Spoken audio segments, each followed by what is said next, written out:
Hello, so welcome back to another Inside the Opposition, where you know the drill by now. I look to try and get into the opposition that we're playing at the weekend. This weekend we've got obviously Villa on Sunday on Sky Sports.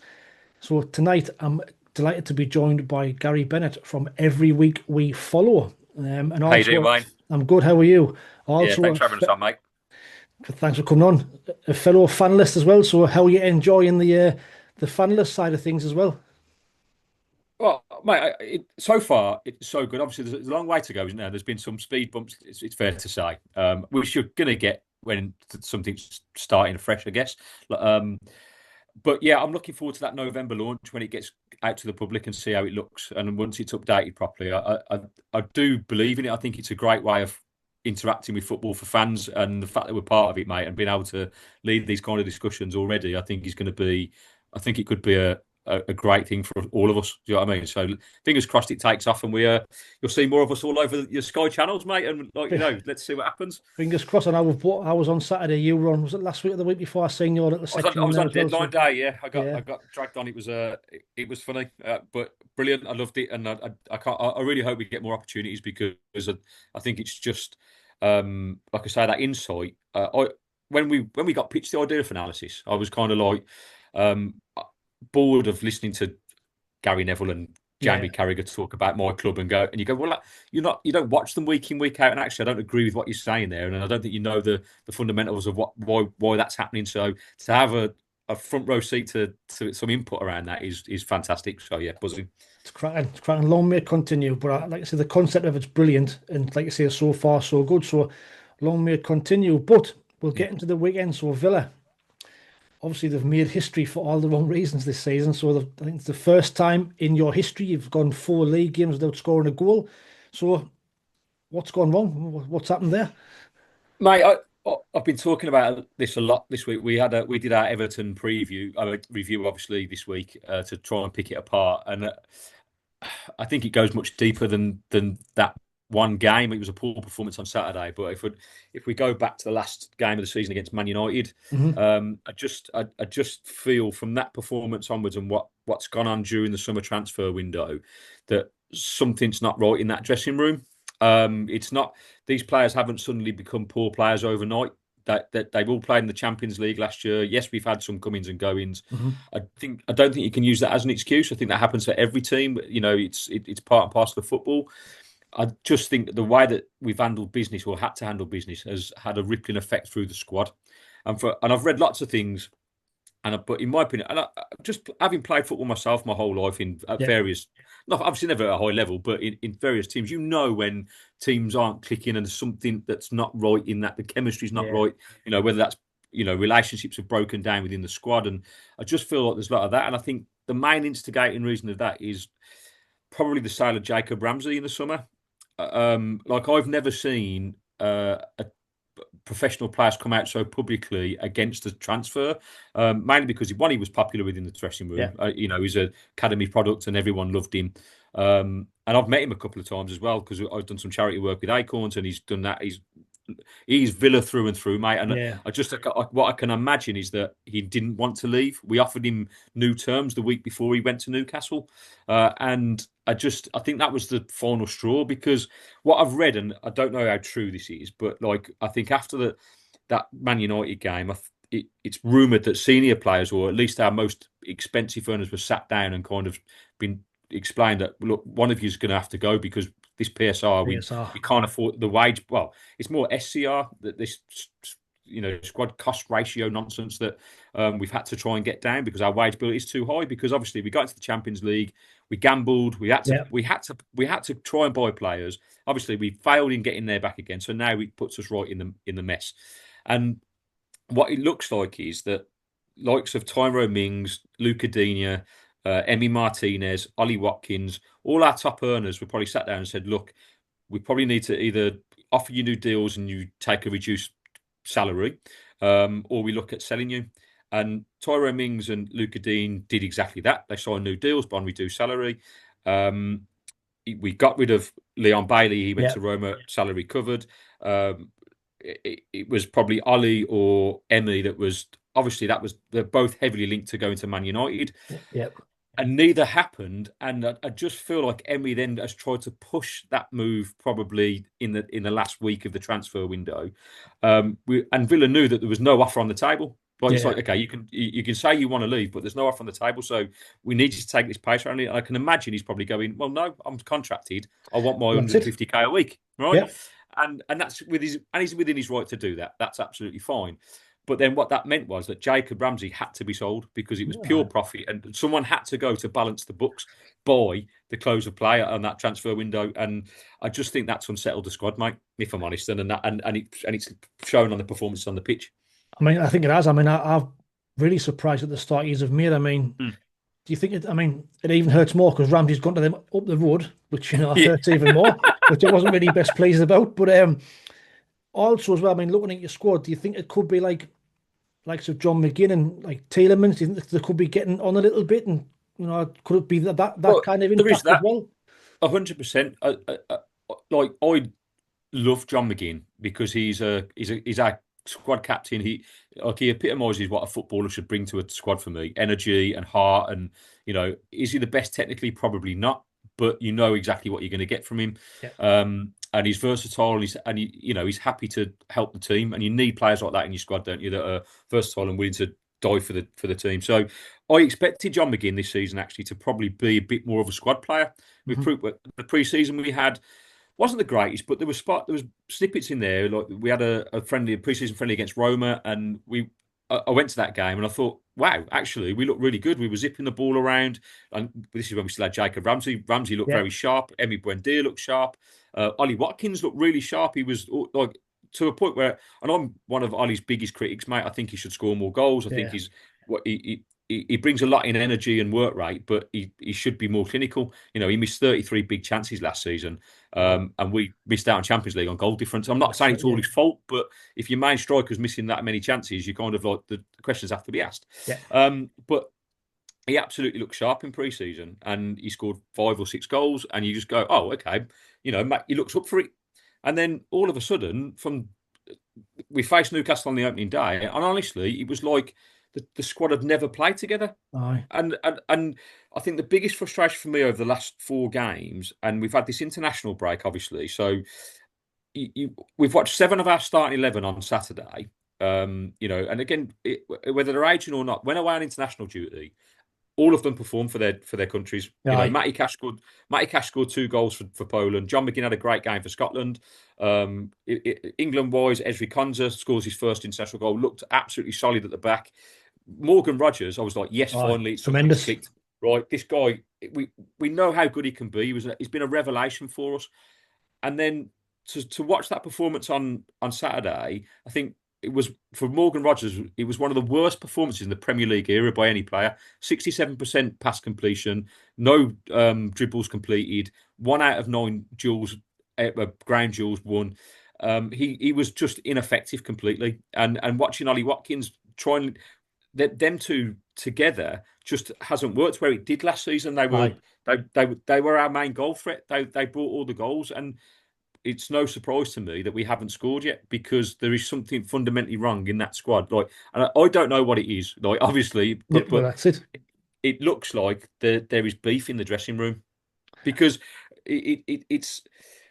I always liken football is pigs and troughs, isn't it? It goes Yeah. up and down. Every team is you can't win every game, right? Unless you're Man City, Liverpool, right? Because you've got 3 squads to choose from. Yeah. But so for the rest of us, I don't know, might just be me, but I think every football fan wants to see their team just put in 110%, Just put the compete. shirt on, and absolutely compete. Yeah. And as you said, and for the first 4 games, mate, we haven't done that. It's the basics. I have been getting so frustrated, and anyone who watches any of my social media stuff, Seen like it. I feel like a negative Nancy, but it's because I guess as a passionate fan, like most of us would chop off limbs to be given the opportunity to Exactly. represent the club, and Exactly. and you go out there, and because ultimately you might not win the game, but if everyone puts in 110%, no fan's going to complain, and actually you're Exactly right. probably going to win more games than you're going to lose. So what's happened? Because we've stopped. It looks like we've stopped playing for each other. So Aye. it's a cause for concern, mate, for sure. It is. I mean, like you see, our game on Saturday, we've got that draw at Palace. I mean, we were committed 100%, and we're a team that's playing together. So total like chalk and cheese from what you're saying there about Villa. With your transfer business, I mean, did you sign Guess? Was it Guess on the centre forward for 30 million? I mean, has he played yet? I mean, I looked at something. I think he was Well, subbed. He came on at half time, didn't he, at the weekend? yeah, this is it. So I think it was 24 million with add-ons, so he up to 30 million. Yeah, and it's kind of, to be honest, when we signed him, I was like, I've never heard of him. I don't know who he is. Like, and so like everybody, you go and watch the his YouTube. YouTube highlights and whatnot, and obviously they always look sensational, don't they? And from what I read and kind of what I saw on YouTube, it was kind of like, yeah, this guy can play across the front three, so he can play on the left, he can play on the right, or he can play down the middle. And I just thought, brilliant, a versatile player. We need that because we these are our weakest points on the right hand side and on the left. We haven't really got two solid players. Bailey eventually left on loan, but was dreadful last year and needed to be replaced, in my opinion. We'd had him for 4 seasons. He's had one good season, and he's been so inconsistent for the rest. So you kind of, for us, getting the Champions League, always looking to try and either maintain or just, again, qualify for Europe and be around that top half of the table.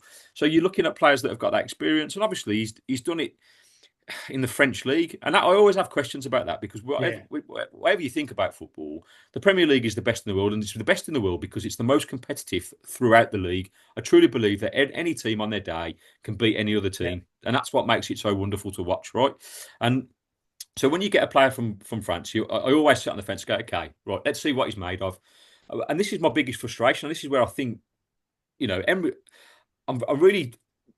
I don't like being critical of Unai Emery because I think what he's done for us has been absolutely sensational. I cannot complain as a Villa fan. We've gone from relegation fodder, mate, to Champions League football, to qualifying for Europe 3 seasons in a row. Build a statue. If he wins a trophy at any point, mate, build a statue now. But certainly at the end of last season, from probably the Crystal Palace semi-final in the FA Cup, squad selection, and this season, I think it has to be questioned. You've bought players like Daniel Marlon, you've bought Gasson, and they've played no minutes really, mate. And you just go, why? I understand you want to bed them in, but if you've had opportunities, and you look at other players underperforming, like Morgan Rogers, who looked exhausted at the end of last season, and has kind of taken that on. And you go, okay, he's still young. Like, rest him, use him in big games because he's a big game player, and he can turn a game on a sixpence. However, when you look tired and nothing's happening, and you've got someone who's raring to go, and Marlon and Gasson have showed snippets in the short period of times that they're going to go, okay, and how do players adapt to the Premier League unless they play in it? So give them a chance. I really hope that tonight we've got Brentford in the Carabao Cup. I really hope Unai kind of just makes wholesale changes and gives the fringe players a good run out and a chance to go, actually pick me for the game on against Sunderland. I'm here, I'm ready to play, because we need something. The transfer window, in terms of not just Gasson, but deadline day, it was, I don't know, it felt to me a bit panicky, if I'm honest, right? Harvey Elliott I thought was a fantastic signing. I'm all for that, but the Sancho one just seems like always a name. We'll bring him in. I don't know if I want him at my club yet. But he's a name that's struggled everywhere he's been. I mean, yes, he had one good season, but since then he's struggled everywhere he's been. Absolutely. So you've got to question: is it the player? Right, so if he's been disruptive everywhere he's been, he's had one good season at Borussia Dortmund, which, to be fair, right, in that season he played with Ian Matson, who we've got left. So I'm like, okay, if there's chemistry there, let's get them playing together and see what happens. Now, Unai Emery did a press conference for the Everton game on Friday, and basically came out and said he's not ready, he's not fit enough, he's training like normally, but he's not match fit. And you go, okay, so if he doesn't get any game time tonight at all, right? I don't expect him to start, but if he doesn't get any minutes tonight, how's he going to get match fit? Right. So, either and we're paying 80% of this guy's wages at 200. And when we're supposed to be reining it in and not spending money on wages, you can't afford to be paying that and not playing him. So it was a massive risk. And I sit on the fence. Like, if he plays and turns up like the Dortmund Sancho, and we know there's a player in there, then I'm all for it. And Emery's great at that. He's great at man management. So I'm hoping that he can get the best out of him. But it is a massive risk, and I think only time will tell. Well, I hope he saves it for after he plays Ruston. But on Emery, do you think he's under pressure a little bit? I mean, is there like a bit of discontent amongst the Villa fans, or is it just a blip, do you think?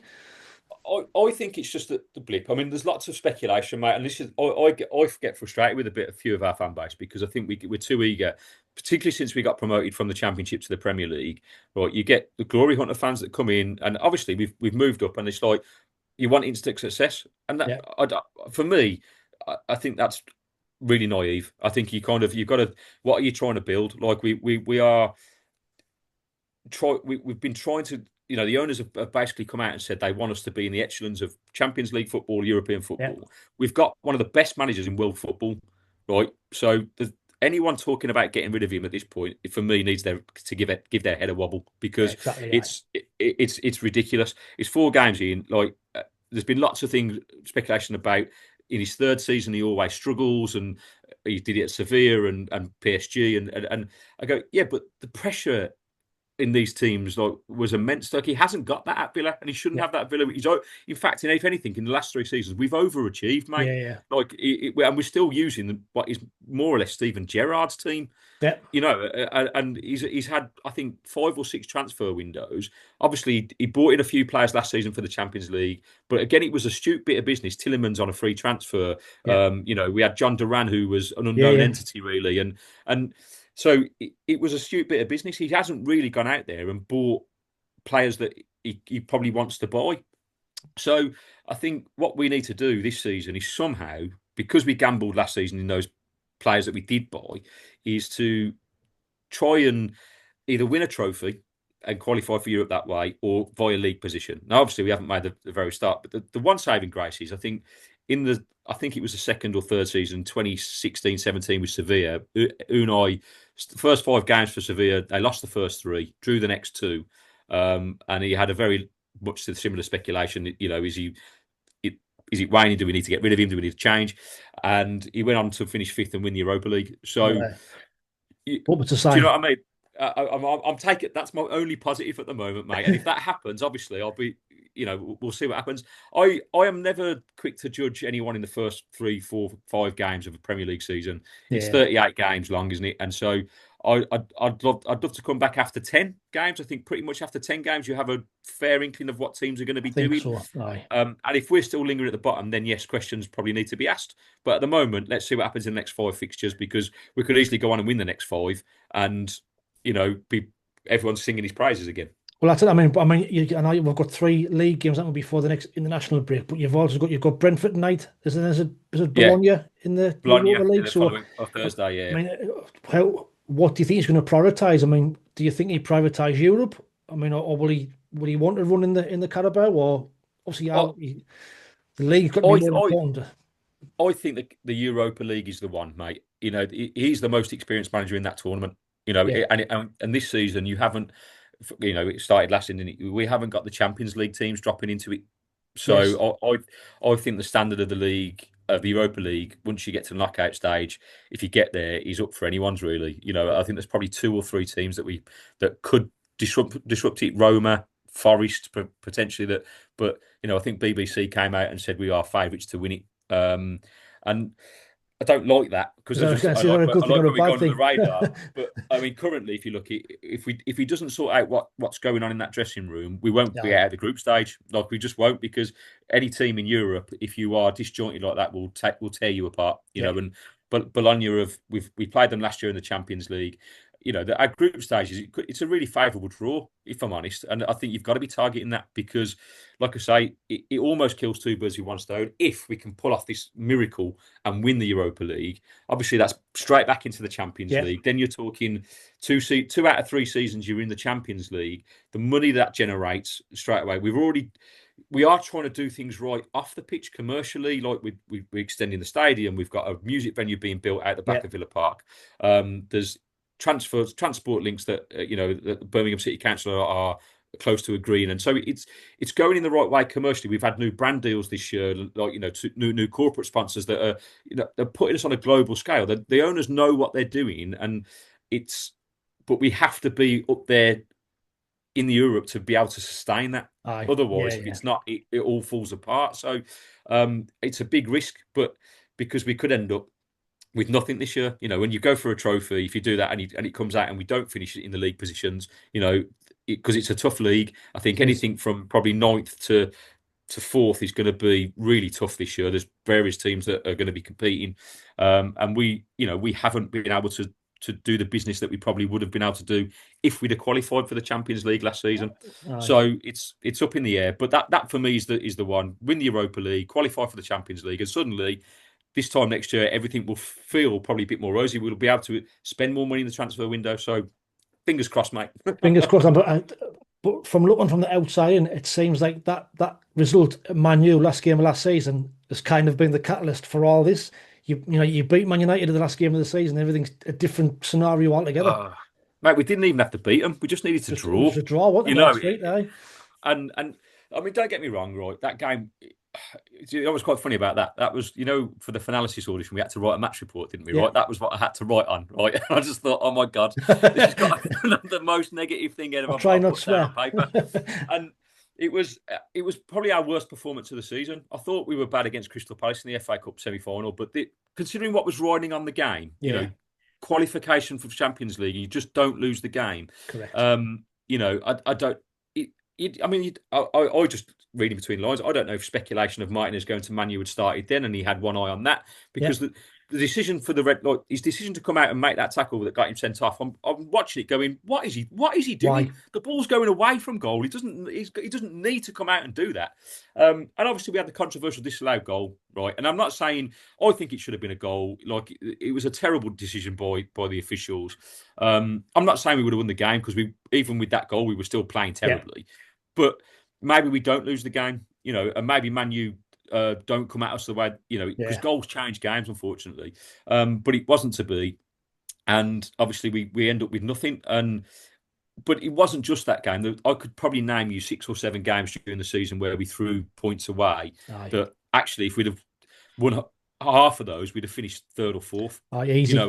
And comfortably. And so it's really difficult because prior to that Man United game and in between the Crystal Palace game and the Man United game, we won 8 out of 9 games. Yeah, we went on it was such a topsy-turvy end to the season because we're like, okay, we're miles off the Champions League place, we're never going to do it. To get to the point where, oh my God, we just need to draw a game against Man United, who were shocking. Right? Let's be honest, shocking, right?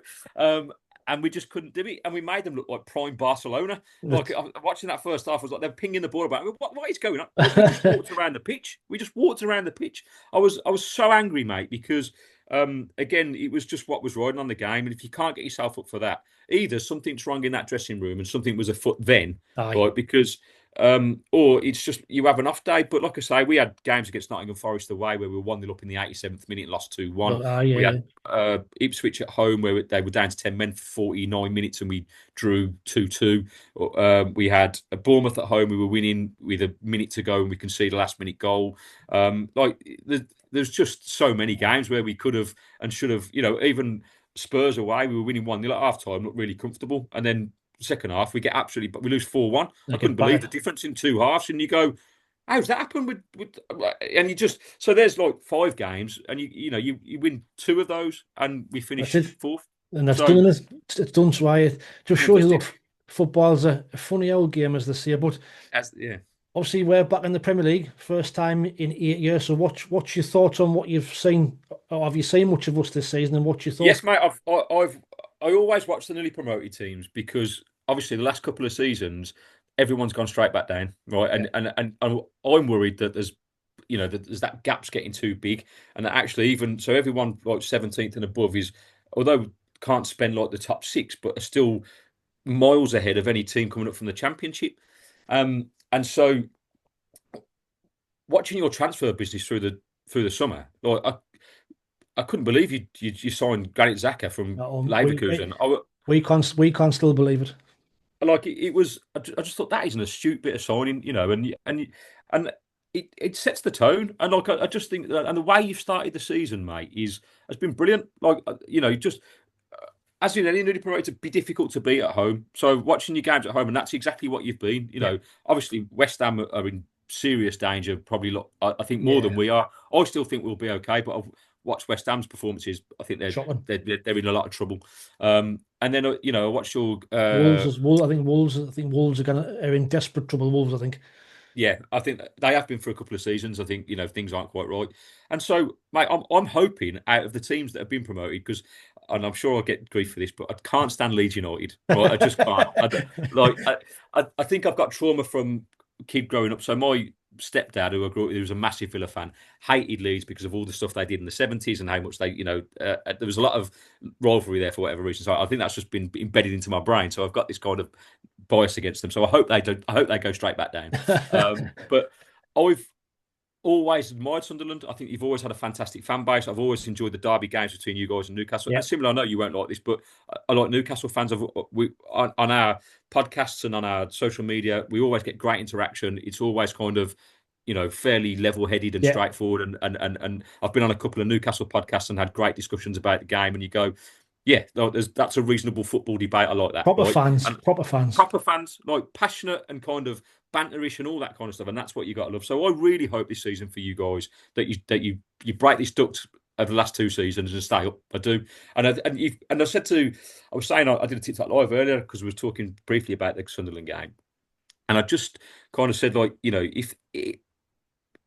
making a positive start is always important to me because if you're a newly promoted side, because if you get points on the board early, you're not clawing at them at the business end of the season when everyone's knackered and you're fighting for it and the games come thick and thack over the Christmas period. And if you haven't got those points in the bag early, you haven't got that safety net really of going, actually, we can afford to lose a couple of games here. We're going to be okay. And usually, because there's always those teams towards the end of the season that have a push. Right, so if you're there and thereabouts come Christmas and you're still, above, in that, I don't know, 14th to 10th position, you're laughing at you, and that's all you can hope for, I guess. You're staying in the league because that's what everyone wants. For us. I mean, for all the money that we've spent this season, for me, 17th would be a successful season.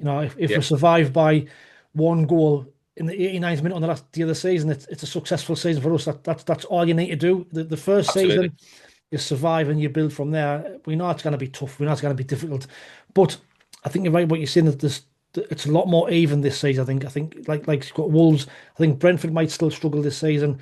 There's got Leeds, Burnley. So I think there's about 5 or 6 teams. That could be in that mix. So just like you say, we've got to get the points on the board early, and hopefully, we'll be all right. But thoughts of the weekend. So it's going to be. I think it's going to be a difficult game. I think it will be a difficult game. And, if you'd have said to me, actually, 3 or 4 weeks ago before the league had started, right, a trip to Sunderland, easy 3 points. I'd have said, looking at the form we had, but, you can only judge it by a game basis. And I think if we look at our start compared to your start, you guys should be going to that game super confident because we have, unless Unai Emery is waving a magic wand between Saturday and this weekend, I don't see a great deal changing for us. I think I think we'll set up very similar to the way we did against Everton and just try not to lose the game because it's all about our confidence is rock bottom. And I think we are in danger of, I think it could be a 0-0, mate, if I'm honest. That's my prediction. And the reason being because defensively we were okay.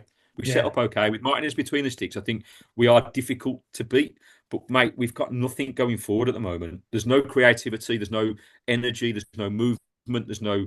the players, there's no chemistry in our foot. I'll give you our front four, right? That I think should, in theory, cause to any team in the Premier League problems, right? You've got Ollie Watkins at top, right? Who is, a Premier League goal scorer. 3 seasons in a row, he's hit double figures, right? He's got goals in him. He can do it, right? You've got someone like, whether it be, hopefully, it should be Morgan Rogers playing in that number 10 role. If he plays in that number 10 role, honestly, this kid's got the potential to be a world-class player. He has. 100%. He's an absolute beast, right? He's big, he's strong, he can score goals, he can assist. He's got all the attributes, but something isn't quite right with him at the moment. And then it's our weakest side is probably the left-hand side. We haven't, because, like I say, Kisson hasn't really played, although he can play there. And we've got now Harvey Elliott that could potentially play on the right. I think I'd like to see that. Lots of energy. And these should be causing any team problem. And you've got Daniel Marlin in that mix as well, who can come on and cause problems. The problem is, as a front four, they look like 4 individuals rather than 3-4 players that are actually bouncing off each other, looking to play little 1-2s to get in behind, or a ball over the top for Watkins for someone to pick up the pieces and play off him. We just look like totally void of any ideas, mate. If you don't know if you watched any of the game against Everton, but we give the ball away so easily. Like it was just like playing passes that weren't even on, trying to, there's Yeah, again no cohesion of what players doing what. Harvey Elliott came on with 15 minutes to go, and ran around like I thought great. But if you've got one player doing that, it makes the rest of them look like an absolute imbecile because there's no, I think anyone that has played any level, even at grassroots level, if only one player that's it. initiates Yeah. the press, Premier League players just go, okay, thanks very much, we'll just play it through you. That's right, aye. Yeah, and that's what happened to us against. Well, that's what's happened to us in every game so far at the start of the season. So hopefully Emery's got some magic firework that he's going to insert into and make, and we come out flying. Because that's all I really want to see. I'm not really even concerned about the result. What I'd like to see is just a progressive performance that actually we look like we're going to create something. Because against Everton we had one shot on target in 90 minutes. Right, and we had 6 attempts, and if you could call them 6 attempts, Aye. they don't like they weren't even like. So we don't even look like we're scoring. Like I can't sit here and say, "Oh, mate, you're going to be in trouble here because we're going to get you." So I think it's a game that you probably should be licking your lips at, going, "Yeah, Villa are a tough side, but this would be a great scalp." We've did it. You did it to West Ham, and if you play with that level of intensity, mate, I think we'll struggle. I do because we've got a back four that can probably cope with it, but we've got a midfield and attacking option that just don't look like they're up for it.